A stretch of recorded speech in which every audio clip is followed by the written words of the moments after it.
Hey, yo. I wanted to try and be like Scott Hall. I couldn't do it. Yo, yo, yo. Run Pure Sports, baby. Holden, what's up? Suck on those nuts. JSU here with Big T. We're bringing to you the NBA Hardwood Show, 10:30 a.m., early-ass morning. But we're up. We're ready to go. We're going to pick some winners. We're going to talk some hoops.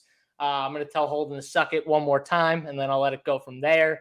But, yeah, Big T, I want to bring you in here. How was your night last night? Jimmy Buckets just ended my night early, so it was fun just to watch as a fan of basketball. Watch Jimmy absolutely destroy the Bucks.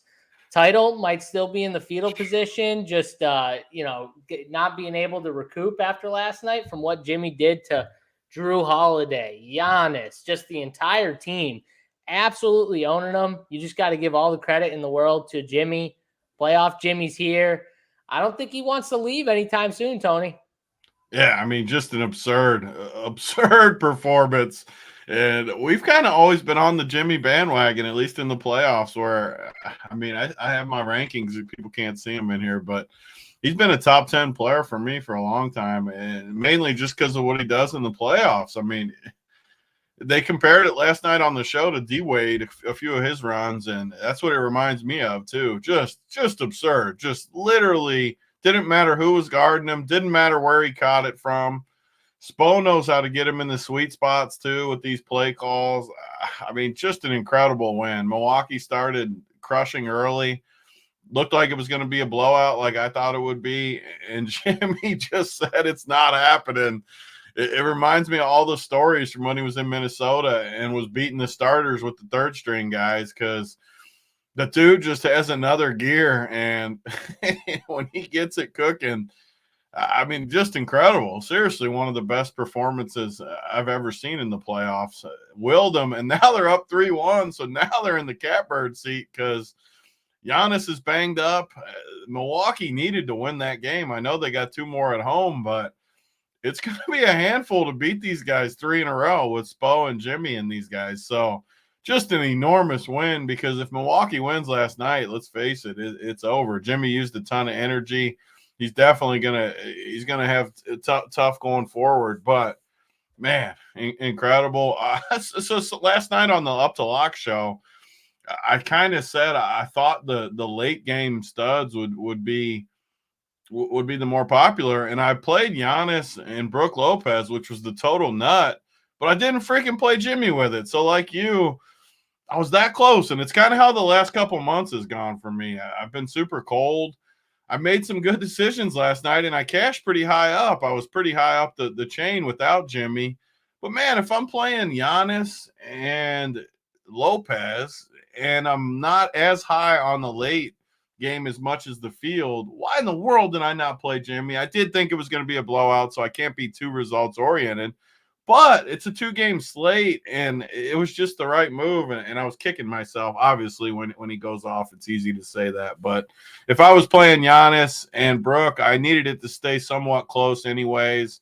It's just how it's been for me. I need to go that one extra click in the direction that I'm talking of, and I just haven't put it together. So early show today for the first time for free for the people, and hopefully we can get some early direction here and take it that next little peg, because for me, I know you've had a bunch of good shippers lately. I've been cold, and it's just one little thing away. I need that one. Maybe today will be the day where we can find something we can go with here early in the day.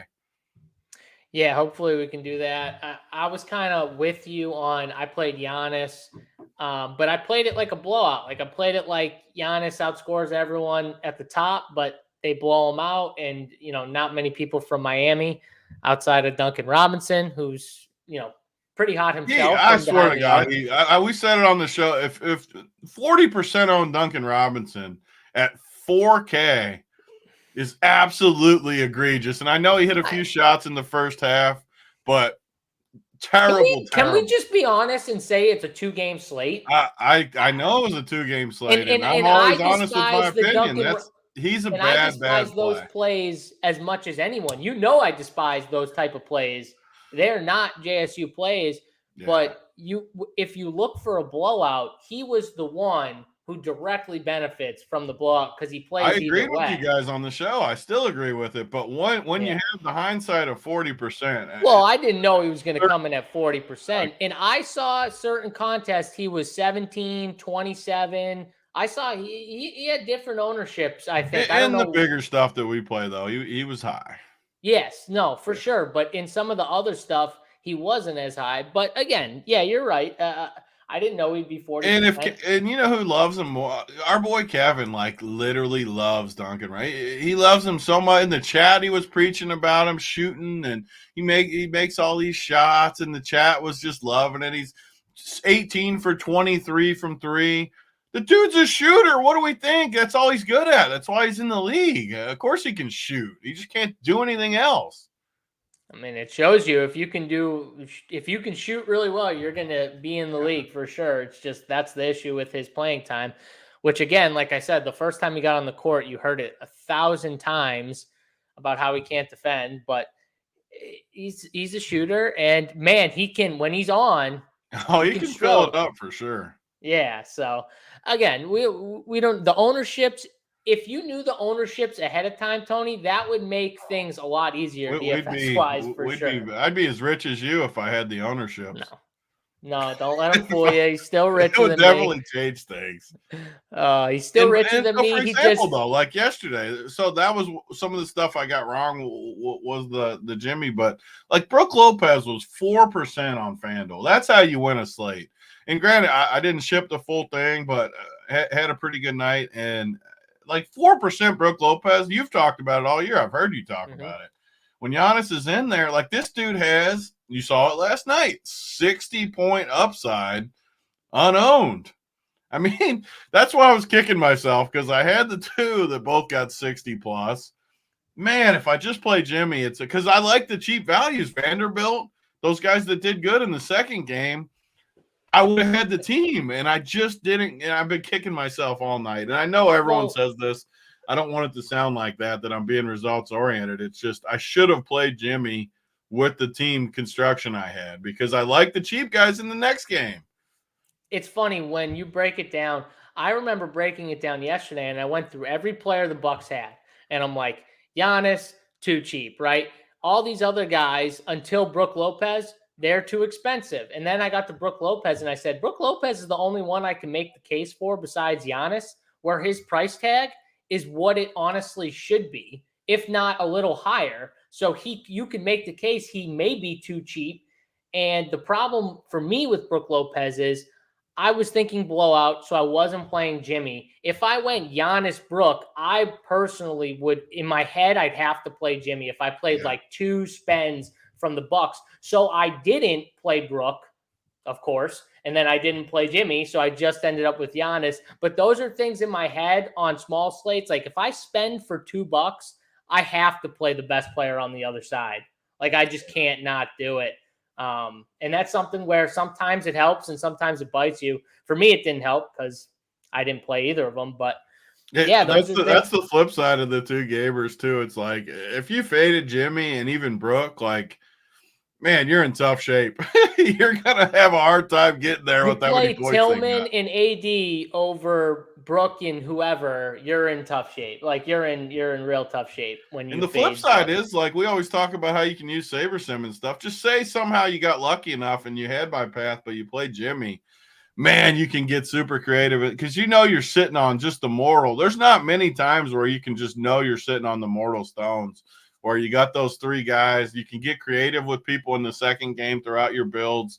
And that's the advantage to these shorter slates where see how the first game goes and really make some adjustments based on that.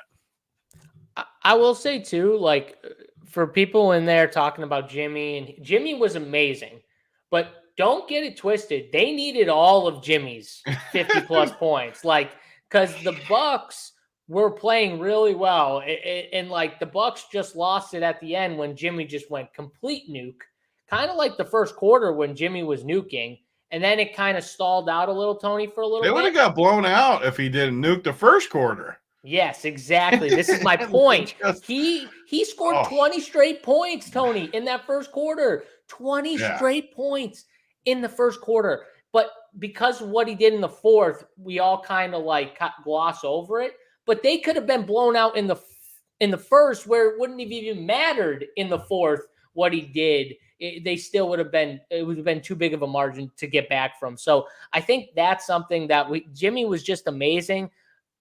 He needs to be amazing, though, to win another. He needs to pull out another game like that, Tony, in my opinion, for them to win, because they just don't have anyone else. I mean, Bam couldn't score what he scored his first bucket in the They weren't even quarter. guarding him either. Like they weren't guarding him. It's just a joke. Jimmy, to me, they need him to put up 40 plus again for sure. And that's with Duncan Robinson, Caleb Martin stroking, playing well, Highsmith giving them minutes.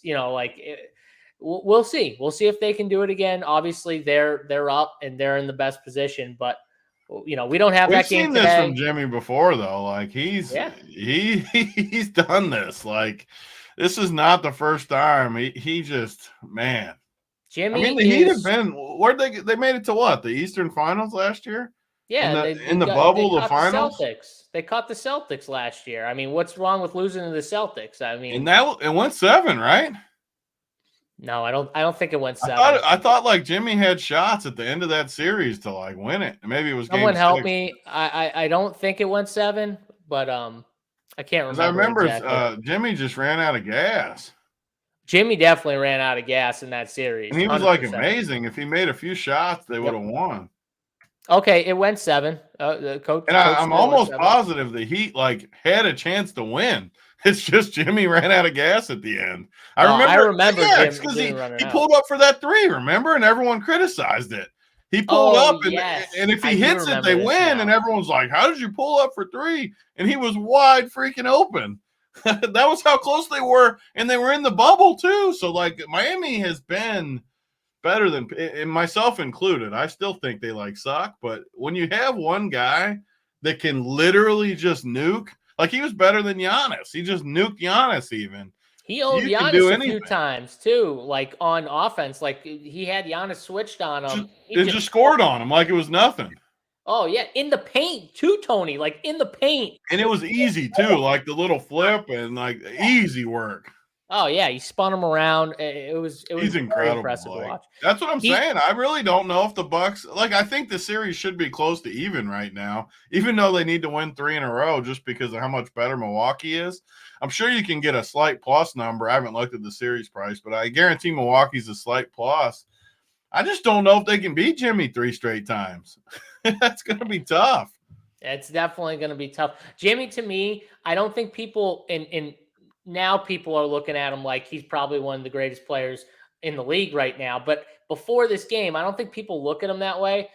To me, Jimmy Butler, when the lights are on, he's like ultra competitor. Yeah. Like, okay, now it's my time. Like, give me the ball now. I'll show you now. But in the regular season, he's like, doesn't even try. Yeah, I just coast. I'll just play a little here, play a little there. Get my team in there. Okay, now it's time. Let's turn it on. And Jimmy does. He turns it on for when it matters. He's definitely got another gear, like 100%. Yeah. I mean, he was getting to any spot he wanted on the floor. He was. I'm telling you, it was one of the best games you'll ever see in your life. He was so freaking good. And it's not like he had bums guarding him. He had like Drew Holiday guarding him. He had Giannis on him. They were all guarding him, and it didn't matter. Did not matter at all. So huge props to him. Let's move though, Tony, because we still have 3 games today to talk about. Do you want to say anything about the Lakers game? Does putting 20 points and 20 rebounds count as a 40 on Dillon Brooks? I mean, I just can't say enough about LeBron. I've always been a LeBron guy. I didn't root for him as much the last couple of years. I just didn't enjoy their teams. But I find myself rooting for the Lakers again this year. The dude is in year 20. It's just absurd what he's doing. He was so good in that game. I mean, 20 rebounds? And I know people already associate me with LeBron and blowhard, and you don't like LeBron as much as me. I've always liked LeBron. The guy is absurd, though. Like, absurd. I can say it because he's my age. I can't even get out of bed without being sore. And the dude is getting 20 rebounds in a playoff game. Like, so you forget that one of my other things that I've done for 15 years is I've run a gym, and I'm a health I'm a health guy, right? I'm big into health. I see people in their 40s and they can't move. They can't literally like That's bend down me. and pick something up. They can't do normal stuff.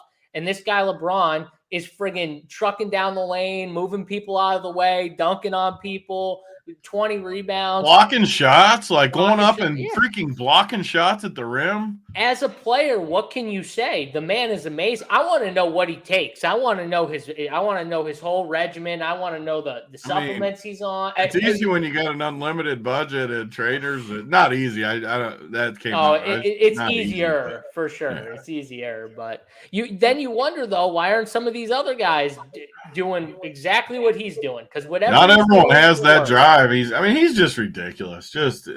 All the other players definitely respect. Well, even Dylan Brooks is just a donkey, but all these other guys know what he's doing is absurd. I'm 100% sure Dylan Brooks, that was all calculated. Dylan Brooks just wanted his name in the spotlight. He calculated wrong, whatever it was. What was it? Portnoy always said, like, no news is like bad news or whatever. When they're talking about I think this is the exception, though. I think I agree with that almost always.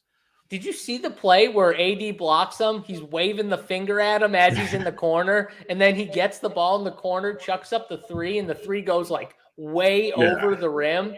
It's like, okay, yeah. I just think he bit off more than he can chew a little bit. The Lakers, though, I'm excited for that next series. Both of them, Suns, Nuggets, Lakers, Warriors, just going to be two great series.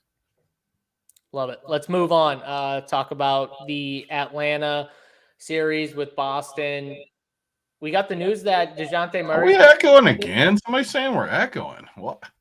I still don't hear it. So, it could possibly be mine. I'm going to have to listen back or so. I don't know what it is. Try muting yourself while I talk and see if it's still going. Okay. So we still got a mute, an echo. What do we got, chat? Chat, tell us. Tell me right now, is it JSU or is it Tony? I think we caught it. Tony must be Tony, because am I echoing right now? Or is it, am I still echoing? Because I don't hear an echo. Okay, so chat's saying no echo. Tony, unmute yourself. Okay, do we still have an echo? Echo here? Echo? I haven't heard the echo, so. I haven't heard it either, but why don't you mute and see if we hear an echo now with me? Okay. I don't know. Do people hear an echo now? I haven't heard an echo in 2 days, and people keep saying we're echoing. So I honestly have no idea. But now they're saying there's no echo, so I don't know. Whatever. I still think it's the AirPods, but who knows? Oh, he was trolling? that could be. I haven't heard an echo in 2 days, though, and people keep saying it, so. Well, if it was me, then it would still be echoing right now. So I don't know. I don't hear an echo either. Whatever. Get to the games. Yeah. Yeah. Either way, we get the Boston back home. DeJounte Murray, he wants to bump refs. He wants to scream at refs. I don't know, Tony. What are we doing here with the series? It's over, but for fantasy, it's not. I don't know what in the world he was thinking too. He just bumps into the guy. I don't understand it, but does change the game tonight. First of all, we got 3 closeout games tonight.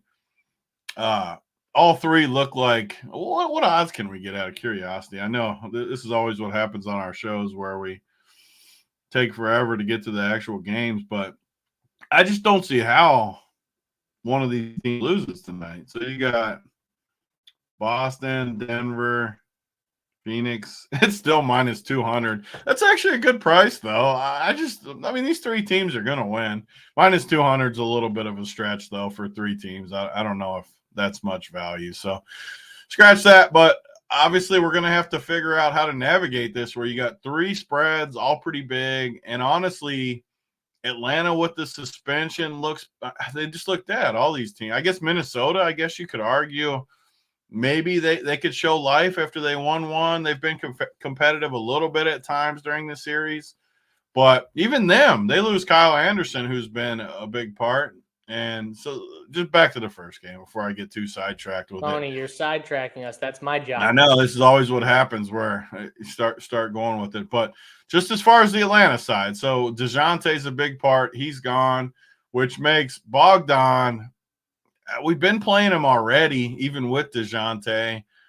Just looking at the roster, I don't know how you don't like Bogdan. He's going to be very popular, is the flip side, but for good reason. He's 4,800. If they priced it right now, he should be 6,800 or something, 2K more, somewhere in the 6Ks for sure, at least. And Trae Young, for that matter, should probably be higher. This is where it gets interesting, though, game theory wise in the playoffs, because you know these guys are going to get traction in this spot, and they should. Saddiq Bey's 4,200, DeAndre Hunter 5,400. I don't really ever play Capella, but John Collins, Jalen Johnson, again, he's worked his way back into the rotation just a little bit. He's only 3,300. All these guys have to get a pretty significant boost with DeJounte out. And, I mean, they don't want to play Aaron Holiday. They don't want to play A.J. Griffin. Okongwu and Capella kind of alternate with themselves. So, really, you only got what? 1, 2, 3. You got Bogdan, Hunter, Bey, Collins, Jalen Johnson. 1, 2, 3, 4, 5 guys for 3 spots. And they're just going to get so much run for these prices that they just have to be pretty good plays. Hunter's the one I just keep being lower on, but it's even more so tonight just because you can get Saddiq Bey for way cheaper. You can get – I hate John Collins. I probably won't play him. But Jalen Johnson, 3,300.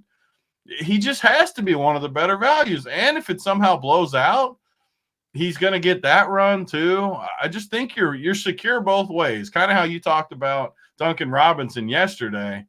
That's a little how I look at Jalen Johnson today. I think he plays in a close game, and I think probably not a ton, but he'll get maybe 15 to 20 minutes in a close game. And if it blows out, he'll get maybe even more than that. So I like Atlanta. You have to. I don't know. Trae, if the game stays close, should crush. Bogdan either way. Probably won't play Capella.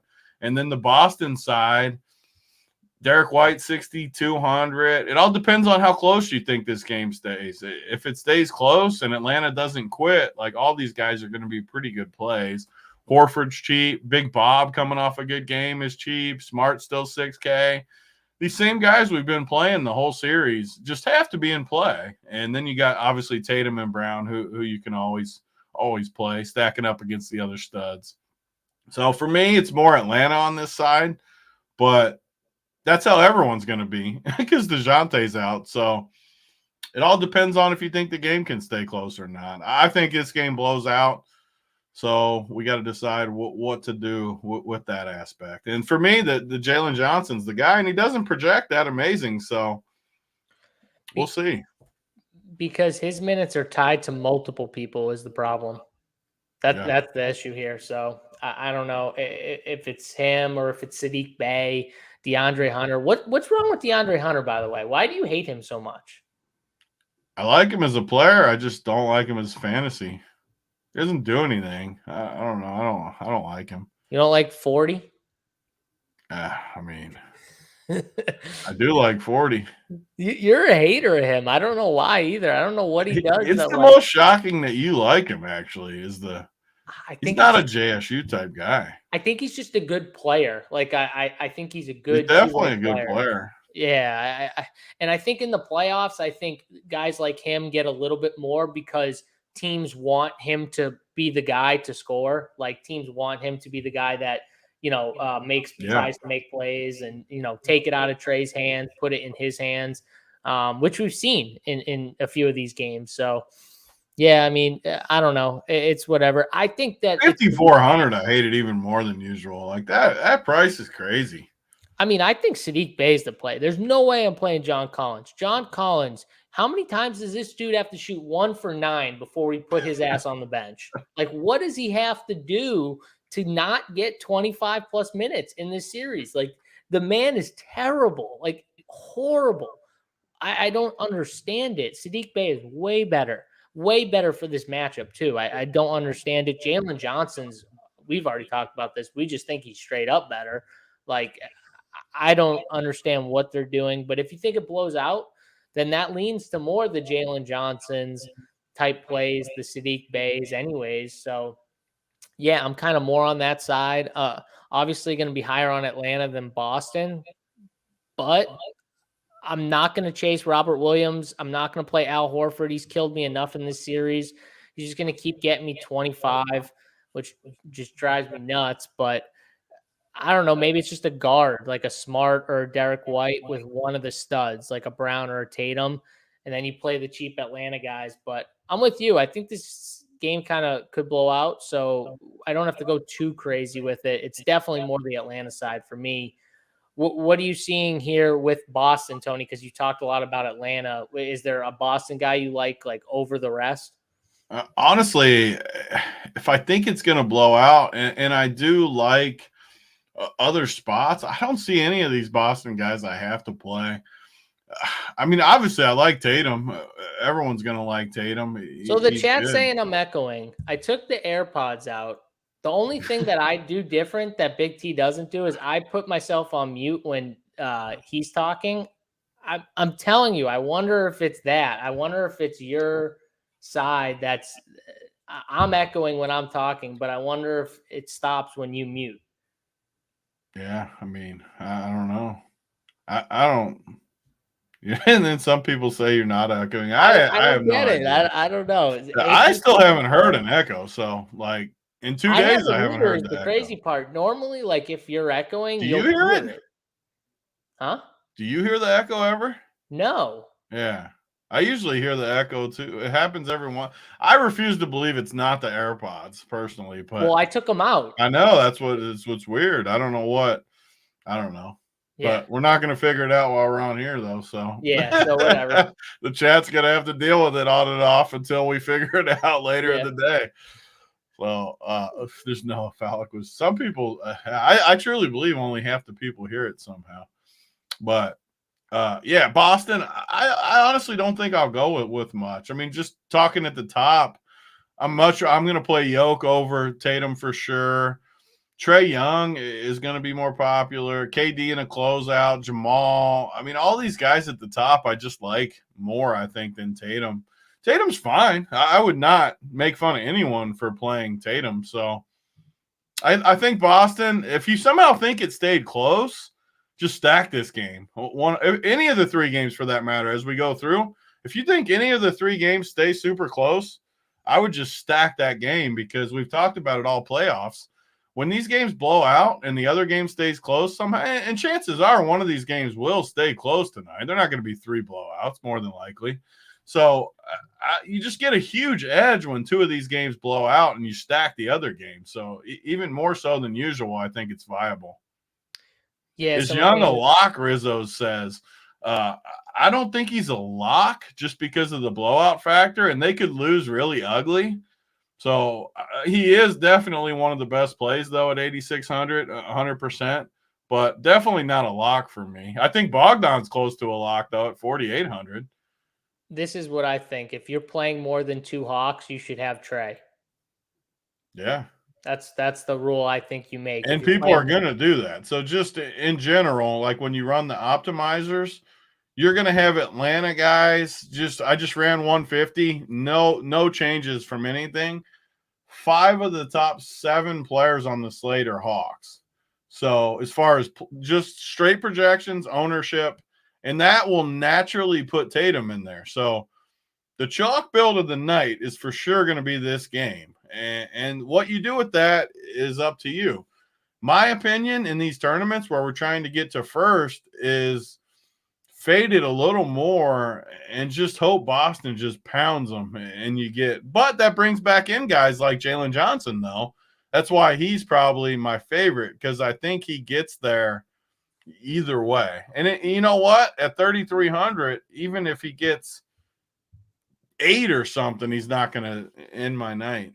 I think either way, don't be in the middle of this game. You're going to play one side or the other. Don't be in the middle. Oh, I'm going to play it like a few of these guys. No, either play it like a blowout, like Boston blows them out, or play it like Atlanta is in this game all the way, has a chance to win. And someone said, for Trae Young, how do you let one guy beat you? Just throw everything at him. See, this is why I like the rule of if you're playing more than 2 Hawks, play Trae, because if they stay close, they are going to throw the kitchen sink at Trae, but the way Trey plays, he's going to get others involved. He's going to rack up a ton of assists. He's going to have one of those games where he could have a big number from the assist thing, hit a double-double, get the bonus. So do I think they're going to let him go off and score? No. But do I think that means that a bunch of Hawks are getting there and Trey's making a lot of it happen? Yes. So he's playmaking for his teammates. That means not just him, but others are going to get there at those price tags. Tony, would you agree, disagree? Like, that's how I look at it pretty much. Yeah, I mean, so I was going to bring up this that Brandon said. It kind of goes similar to. That's what I'm talking about. Like, people always think this, but when a series is truly over and it's a blowout, they'll pull their guys. I mean, these teams are smart, and we've seen it for years. It's still, they battle. It's almost like a normal game over the series. Like how when the game's over, they just pull their dudes. When the series is officially over and they know they're not winning, it's not college. The coaches aren't like, we're playing till the final whistle, blah, blah, blah. Well, when it's over, I mean, if it's a 30, 35-point game going into the fourth, these guys aren't going to be in there. Yeah, if it's a 15-point game, absolutely, they'll still be in there. By blowout, the blowout has to be bigger than it is in regular season. I mean, it's got to be a 30-piece. But they're not going to quit, is your point. Yeah, unless it's a 30-piece. And then these dudes – and I think it could be a 30-piece, though. Yeah. And if you do, I'd be lighter on the Hawks in general, and I'd be playing guys like Jalen Johnson and stuff who could still play at the end of the game. So I like that take.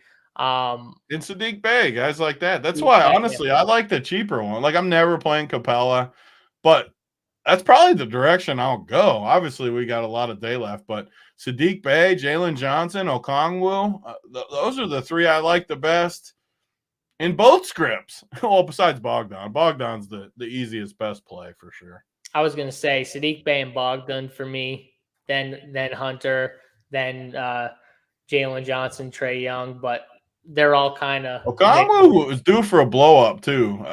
He's been in foul trouble the last two games, so his game logs are kind of skewed.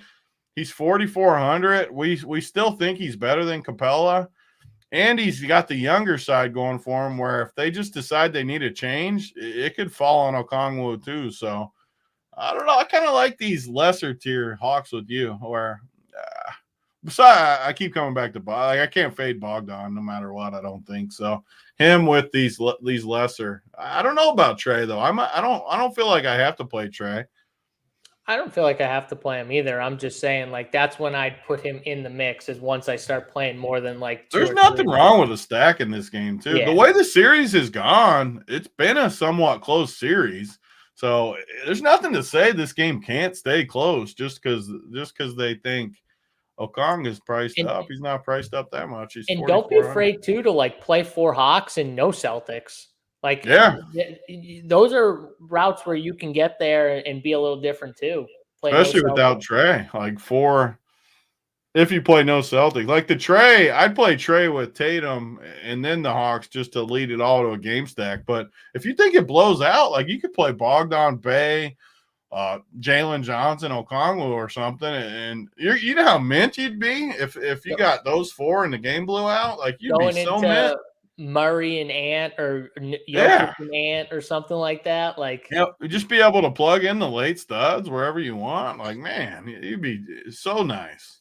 I kind of like the thought of those builds. I might look at some of those after we get off the show. But let's move it to the second game on the slate. You got Minnesota and Denver, another 3-1. Here, Minnesota pulled one out at home last time out. Now we're back to Denver, Tony, which I'm just going to chalk Denver to. They played horrible in that game, had a chance. We move on. What are we doing here with Denver in this bye? Is this the closeout game? Do we think it's a blowout, or can Ant keep it close still? Yeah, I mean, back to where we started the series, where I was saying Cat's price and Ant's price. This is how much better JSU is than me. Cat, the last 3 games, 30, 40, 38, and Ant, 3 straight 60 pieces. And his price is still only 9,100. Now they lose Kyle Anderson, slow-mo, who's been an important part of the offense.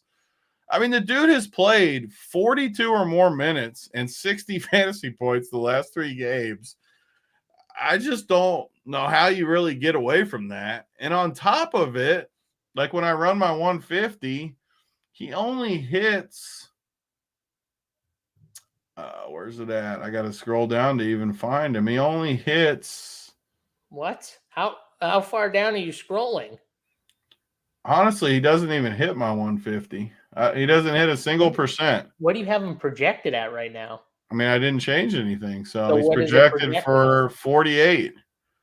And he's not hitting at all? Which I think the projection's low too, because Yeah. I mean, he's gone for. I have to get him at least in the 50s. And the problem is the same thing that has been happening with these. The projections just like Cat more because of the price, where their projection is somewhat similar, but the price is so different. The problem is, though, projections, this is why we always do good in the playoffs, because projections just can't account for what's going on in the series, and it's just a better play. You look at Conley. Conley's the only other creator now with slow-mo out, and Conley's played 43, 39, 38. He really hasn't had a blow-up spot yet, but he's 5,800. And I mean, you look at this team, they have two guys that can create offense in a must-win spot, Conley and Ant. You're going to see a little bit of a boost with Nah and Prince and Noel with Kyle Anderson out. And you could even see our boy Austin Rivers insert the rotation tonight. But you just have to like Ant. They have no one that can create offense. So I'm high on these Minnesota guys again. I know I have been the whole series. I think you can fade Cat, who's super popular. And if he gets like 38 or 40 again, you're in really good shape with the fade because he's going to be super popular again. Yoke, I have to play Yoke tonight. With all the like values we got, Yoke in a closeout, I see a big game coming from Yoke tonight. He went 37, 38, 39 minutes the last three games, 71 fantasy points last game. He's for sure my favorite stud on the slate tonight. I just have to play Yoke. I think you're doing it right. Starting your teams with Yoke and Bogdan tonight for sure is the two just guys I have to play. Jamal Murray's been incredible in the playoffs. Now he's back home. I think he's awesome tonight too. And then the rest of them, I don't really need much else from Denver on a slate like this. You can play these guys. If you're playing 150 teams, like sprinkle in a little Bruce Brown, a little Caldwell Pope, even MPJ and Gordon. Sprinkle them in there, but none of them are my favorites but by any means. And Gordon and KCP will hit the optimizers a little bit. I mean, just because of their prices and their projections. So for me, Yoke for sure, definitely some Jamal, and then a bunch of these Minnesota guys again. And like I said, if I had to pick a game just personally that I think stays close, it'd be this one. Even though I'm a Denver guy, and they definitely could blow them out. They probably will. But this would be the game I think can stay close most likely. Did you hear the comments from Ant about like never being swept before and wanting people to know like he never been swept in the playoffs? Like, I think the difference between guys like Ant and Cat and all these guys, and when you get to the playoffs, this means something. Look at Jimmy Butler, i.e., right, as a perfect example. When you see guys like Ant who just like, no, this isn't happening. Like, I'm not letting them sweep us in our house. It's just I never want them to hear that I got swept. Like, Cat's not going home saying that. Cat's like, we'll get him next time, blah, blah, blah. Like, he's not going home thinking that in his head. Ant is just a completely different. He's wired differently. Jimmy, wired differently. There's something to be said, too, when these teams are down 3-0. They know they're in trouble, but they also want to be that first team to be like, we came back from 3-0 down. So yeah, they have that extra little click in their giddy up. My point is, I don't think Cat goes home thinking that. I think Ant is the one who's like calling him like, no, we're gonna be the first one to do this. Like, this is what we got to do. It's just different. And so like, I can't get behind those type of players. They just no heart. And Cat just falls in that bucket. And for me, like, I look at Rudy Gobert, and everyone knows who watches these shows. No, I don't make fun of anyone more than Rudy. Maybe Cat. Maybe there were two. Ben Simmons. Yeah. Okay. I forgot about him. But look at what Rudy's done and tell me why you're paying 1,000 more for Cat. I mean, I think Cat has more upside than Rudy, but to me, from what they've done, Rudy looks more consistent for 1,000 cheaper. I don't know if I'm going to play Rudy, but I know I'm not going to play Cat because it's going to be high owned.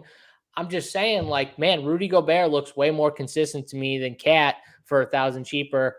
I don't know. For higher ownership, I would take the lower owned guy, just to me. But I'm with Tony. I like this game.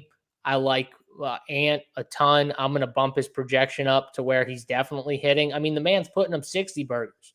Put him in the 50s. Like, that's where you can just get different.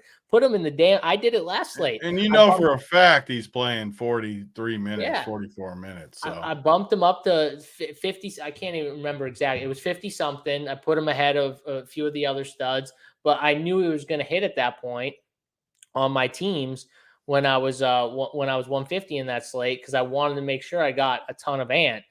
So you just do that. He has the 60-point upside. And put it to you like this, they're not winning if he's not giving a good game. Like, if Ant has a bad game, they're getting blown out and your team's losing anyways with Ant. So that's the way I look at it. Tony likes Yoke. I think Jamal Murray comes out and it's the Ant Jamal Murray show and they go back and forth, and both of them. But I have no issues with Yoke. I just think Murray could have like a 50-point game here, and I'm probably going to be more on the Ant Murray side than the Yoke Ant side. But you know, I just don't think there's much meat on the bone with Jamal. I mean, he's played pretty good, and I don't know. He's obviously been a little more. This is where we differ. I think he has a little more. Like, he could go to. MPJ's been really good in those games. Like, a lot of guys have been really good. We've seen one game where Jamal just pops. Yeah. But you don't think so? You think that's like, I just don't love the price as much. Like, you got a lot of guys on this slate that I feel like are underpriced. I mean, 8,200 for Jamal is not too cheap. He dropped 56 in what was it, game 2? Yeah, and then he dropped 33 and 43. But that was at home, away from home. Look at the first 2 games at home. I mean, I love Jamal. I just don't. Yeah, I mean, we can disagree on that. I don't think Jamal. I think he's fairly priced. Like, Jokic is only 2,600 more than Jamal. Yeah, I think he's fairly priced too. I just think he does have upside for sure. I'm not saying the same thing. Like, yeah, he could get 60 for sure. I just don't think. Yeah, I like Jamal. I don't want to say. My point is, if Jamal gets 50 and Jokic gets 60, I'm okay, which could easily happen. Well, when Jokic gets 70, though, like he did last game, and Jamal gets 44 or 34. Not okay. We're not in good shape. I still see how Yoke's not getting 70 tonight. Like, unless it's just a blowout. I don't even understand how he got it. He was in foul trouble in the beginning of last game. And it's a closeout game. They're gonna go home. He's gonna close it out. Like, he's gonna get a triple double. I mean, what odds can we get tonight on triple double and the win? Like, let's look. I'll look right now. The other guy that's been really good. Do you not like MPJ at all? I like how he's played. That's for sure. And guys like him, I like more at home. I feel like. I just feel like he's definitely fairly priced too, though. I mean, it might be a little more than fairly priced. He might be a little expensive, but I think he's another guy that definitely has upside, like, no doubt about it. But man, I don't know. He's one guy I just can't play. All right. As a Nuggets fan, I hope he does good. I definitely do. But 65, I mean, he's got to make every shot for you to get 40s.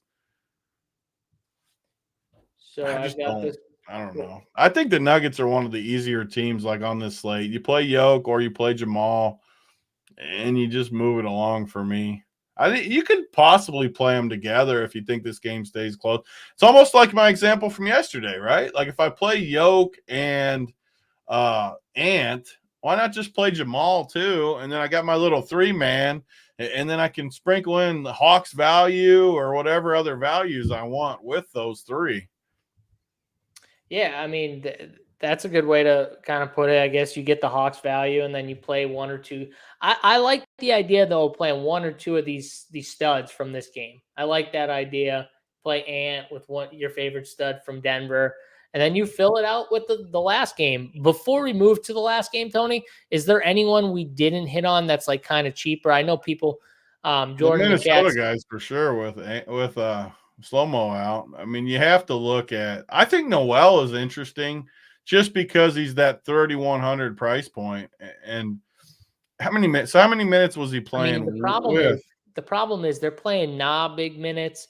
They need to play Taurean Prince more. They need someone with a little size. Yeah. I think those guys are pretty good plays tonight. I mean, Prince. My issue is I just think they're going to play the 4 guys the whole game, which I mean, unless foul trouble. And then you only got the 1 spot left for the rest. Prince, Noel. I don't know. I still probably like the Hawks more than the value guys from Minnesota, just because I think the Hawks guys just have to have more impact, because Minnesota's got all these guys that, I mean, Cat's a decent usage guy when he gets it. Ant's a usage. Conley's going to try to make plays, whereas Atlanta doesn't have that near as much. So I'm seeing Jokic triple-double at plus 225 on DraftKings. Yeah, what is it with the win though? So when you go with like the same game, can't add that much odds, the odds get worse. Yeah. So you go from plus that's what I figured. 25 to plus 160. Plus 225 feels egregious. Like, that's definitely too high. Yeah. But to me, it's like the same thing, right? Because if you go with the same game parlay, I bet you we get the same odds. See, I go plus 160, and then I'll add we just doing like the money line or whatever, I assume. Yeah. It's plus 180. So you're better off. It's plus 185. So you're better off. Just bet the triple-double. Triple-double. Yeah, bet the triple-double. You know what you do? You bet the triple-double and bet Ant to score 30. That's what you do. Yeah. Combine those. But bet the triple-double, bet Ant to score 30, and move with your day. I like that idea. Jordan says, you playing a cheap center, not getting to Jokic. Are you going mid like Rudy or Ayton?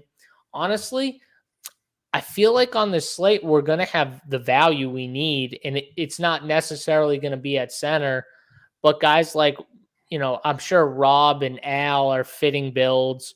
Okongwu, like Tony talked about, a cheap center that I would go to. I'm not playing Capella. I'm probably not playing Zubac. I'm not playing like Mason Plumlee or anyone like that. So I understand why Tony wants to go Jokic. Center's not really the best position, so you kind of just knock it out. Jokic's not going to get as much ownership as he should either. Like, that's the funny part. Everyone's going to play. It is Jokic. Jordan, maybe the answer is Jokic or the mid-tier. I think that's more where I'm at. Jokic. I don't see how Jokic isn't in the winner tonight. I'm close to just giving my guarantee. I haven't been on Jokic that much either. He's going to get 70 on a 3-game slate where we there might be blowouts and there's value. Like, I don't see – and everyone's going to play Cat on top of it.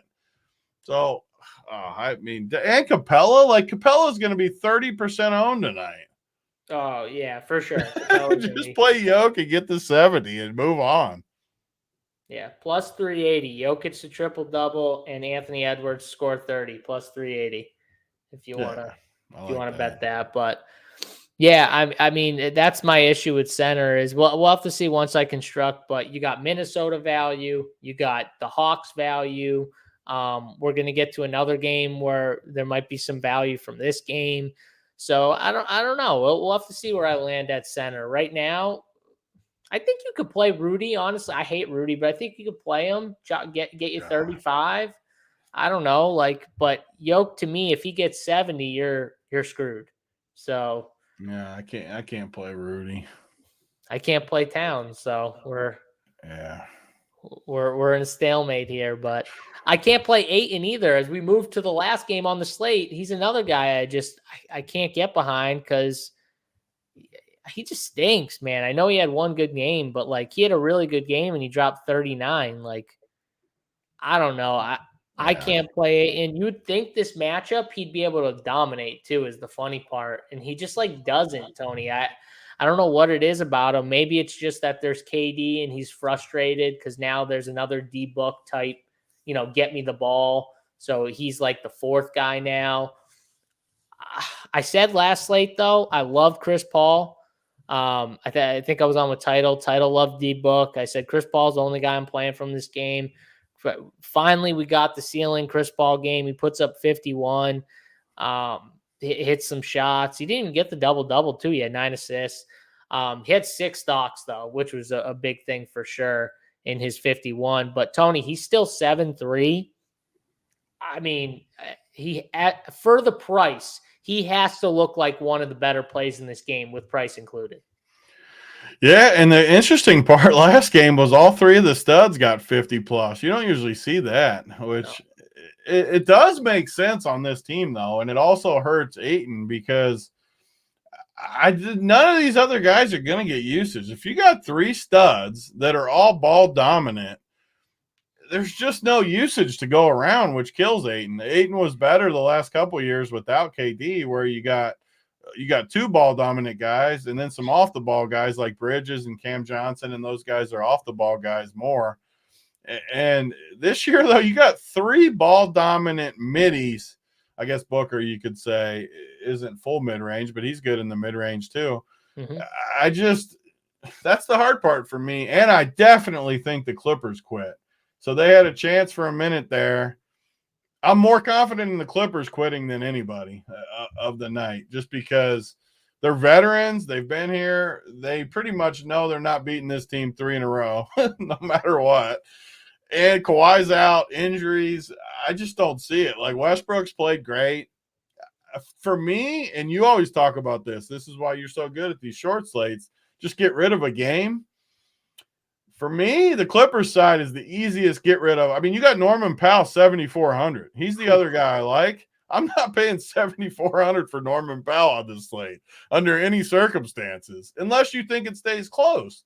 A good example of the flip side is if you think it stays close, play Russ, play Norm Powell, play Phoenix guys, some of the studs, and you're going to be different for sure. There's not going to be any ownership in this game as far as the Clippers side. People, I mean, no one's paying $9,300 for Russell Westbrook, not on this slate on the road. So, yeah, I think it's a blowout. And for whatever reason, maybe that's another reason I've struggled a little bit lately. I just keep falling into chalk.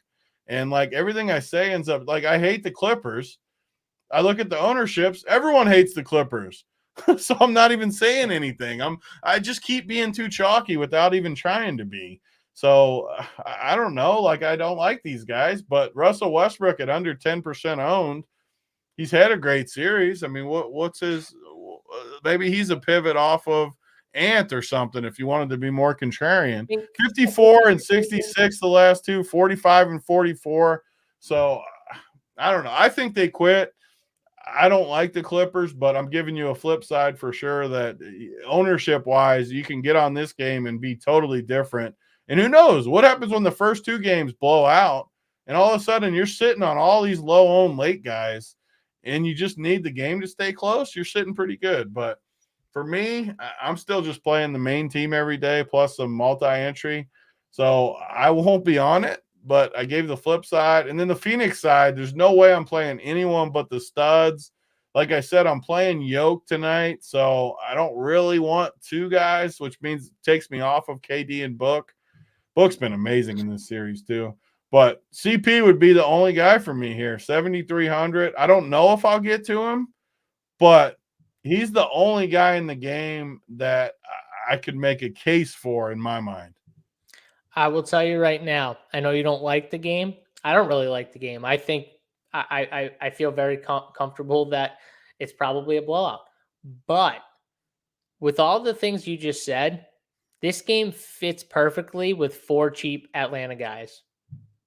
Like, it just fits perfectly. Like, you can play the studs. That's a good tournament build, too. It really is a good tournament. So this is where sometimes on the shorter slates, if you're making a couple teams, you can have 2 teams be your, like, main thoughts on the slate. And this the contrarian one. And one be the contrarian to your thoughts if it doesn't go your way, which, listen, there are some slates where they don't go our way. Literally yesterday when Jeremy dropped 56 and I didn't have him, slate didn't go my way. But the point is, this is where you can be unique. And I think Tony brought up the best point, which is no one's really going to be on this game stack wise. I think everyone's going to be on the first 2 games more than the late game. I think everyone thinks the Clippers are done, right? Put all those things together. Russ at low ownership. D Book's been amazing. Chris Paul is a fair price tag. Kevin Durant's been amazing too. I mean, they've all been amazing. So, like, you could play 2 Phoenix stars and then Russ, and then just build out your cheap dudes between Atlanta, Minnesota. There's plenty of value. You know what I mean? So I don't hate that build. I think that's a very viable build.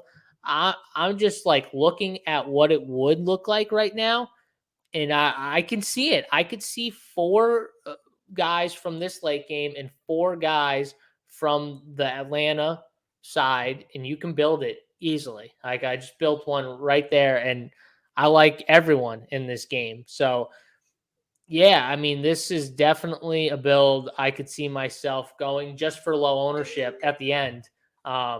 So that's where I see it. Eric Gordon playing minutes, but not really doing anything with it. Marcus Morris, same thing. He's getting more run. Nick Batum, like, pretty much told them I should go on the bench and you should start Marcus pretty much for his offense. He took 13 shots too, which is 3 for 13. But he's going to take a bunch of shots. He's 4,100. The only guy I would be fine with is Bones, though, for cheap in this game, just because if it is a blowout, like I think, he could still get run and play. So if you do feel blowout, he's the only Clipper that I'm like for sure into as a blowout guy. Outside of that, I'd be playing it like they keep it close. And if that's the case, I'm definitely playing Russ. If I'm playing Clippers, keep this game close. I just don't see how they do it without someone like Russ going nuts, doing a little of everything, and having the triple double line or close to it. I just think they need that in this game for this game to be where it needs to be to get there at the end. So yeah, I like the points you made, Tony. I kind of agree with you, but at the same time, I think that this is the game that everyone wants to just try and forget. Like, say, this game's the blowout game, and it could easily be the first 2. Easily. We could get 3 blowouts. I wouldn't be stunned. Like, it would not stun me at all if the 3 favorites just blew them out. I feel like they're going to be 3 blowouts, but the smart side of me says for sure one of them's either going to lose or be close. But if I just look game by game, I don't see any of the games staying close, just throwing it that way. But I do think one of them, which brings the game theory in perfect. We might not think this game stays close, but if it's the only one that stays close, you have a ton of value. And these Phoenix guys have been awesome. Awesome. So you're telling me I can have 2 or 3 guys, and Russ has been awesome. The best upside guys is when you know where the ball's going. You know everyone that like Phoenix is the best because you know like who it is. Like, yeah, there's only 100%. There's only a few dudes. They're easy to pinpoint, and not everyone's this way. Like the Hawks, we could name like 6 or 7 Hawks easily. Like, we could name 6 or 7 Hawks that could get there. We obviously like a certain few over a certain few, but it's just we could do it. So that's the best part about the Phoenix Clippers is you kind of know who you want from this game. So it's just about building it out with the value from Makes it easy to build how you talked about for sure. Get those early values in there and pop them in there. That's like the perfect build too, with blowouts and then a close game late. It doesn't have to stay like crazy close. Keep it within 15. Yep, that's all. That's it. Very simple. Could easily happen, like you said, where it's not as much of a blowout where they just pull everyone, right? They're still trying, and you go from there. But yeah, guys, hit the like button. Make sure you subscribe to the YouTube channel. We got shows all day on this channel. Me and Tony will be back on later on Playback around 9. If you haven't joined Playback, it's free for you guys to actually join the Run Pure Sports room. It's literally so simple. Just make an account on Playback, and then you'll be able to come in, watch the streams. You just tie your whatever your cable provider is, and then you'll be able to watch the streams with us. We hang out, we talk about the games, we talk about showdown slates or the 2-gamer slates or whatever we're talking for the late slate. And, we sweat out the early game. So we'll probably sweat out the Boston-Atlanta game, the finish of it. We'll probably talk the Clippers-Phoenix showdown slate for tonight, later on around 9. So make sure you check that out. If you have any questions on it too, you can always hit us up, ask us, how to get in the room, but super easy. Just get over there, watch playback, and make an account. And yeah, any questions, hit us up in the Discord or on Twitter. Tony, you want to close this thing out with a final play here for the people? I know it's early, so I don't want to lock you into too much, but do you have anything for the people? Yeah, just to talk to, because we're not going to do we've been doing the Up to Lock show every day, but this is kind of our NBA thoughts for the day. So if you want our final stuff too, make sure to check out the site. JSU's core will be up there. Other cores like AP who keeps shipping. Bobby, all the rest of the crew, plus my full player pool cores. When we're not on the show, the Up to Lock, we get more time to focus on the Up to Lock content too. So baseball player pool, NBA player pool, all my cores, everything will be up on the site. So check it out. I think that the promo code's still out there too. I don't think it's been canceled. Big T 44 will get you 44% off your first payment if you want it. So check it out. Still up? How is that still up? It might not be. I think it is. I never told him to take it down yet. You know how it goes. But yeah, for the people during the playoffs.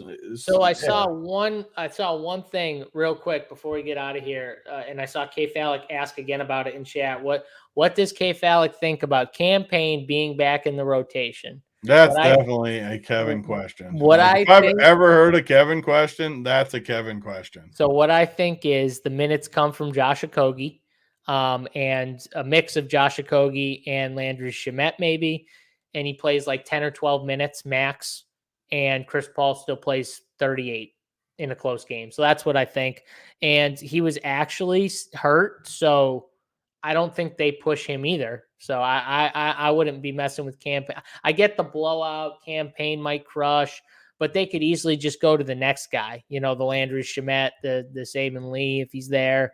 So yeah, I mean, I wouldn't be messing with the Campaign. To answer your question, you're welcome, Kevin. And yeah, hope you guys enjoy all the shows we got planned for you today. Like Tony said, make sure you check out all the content at Run Pure Sports. We got you covered for everything from MLB, NBA, MMA, PGA. We got it all for you over there. One price. We got you covered with everything. So check us out. All right, that's going to do it. Tony, final words for you. I think we broke it down good. I mean, obviously check the content later in the day. Maybe we get a weird starting lineup. You never know what news we'll get closer to lock, but it's fun. I like doing this early show, get our thoughts out there. And it makes me look earlier because people that know me know I don't usually look till the Up to Lock show. So it's nice to get a little base in there, get a little base early in the day. So I feel good about that. Love it. Damn right. We'll be on later tonight. Watch playback. Come check us out. For me, JSU, Big T, good luck in all your contests tonight. We're out. Peace.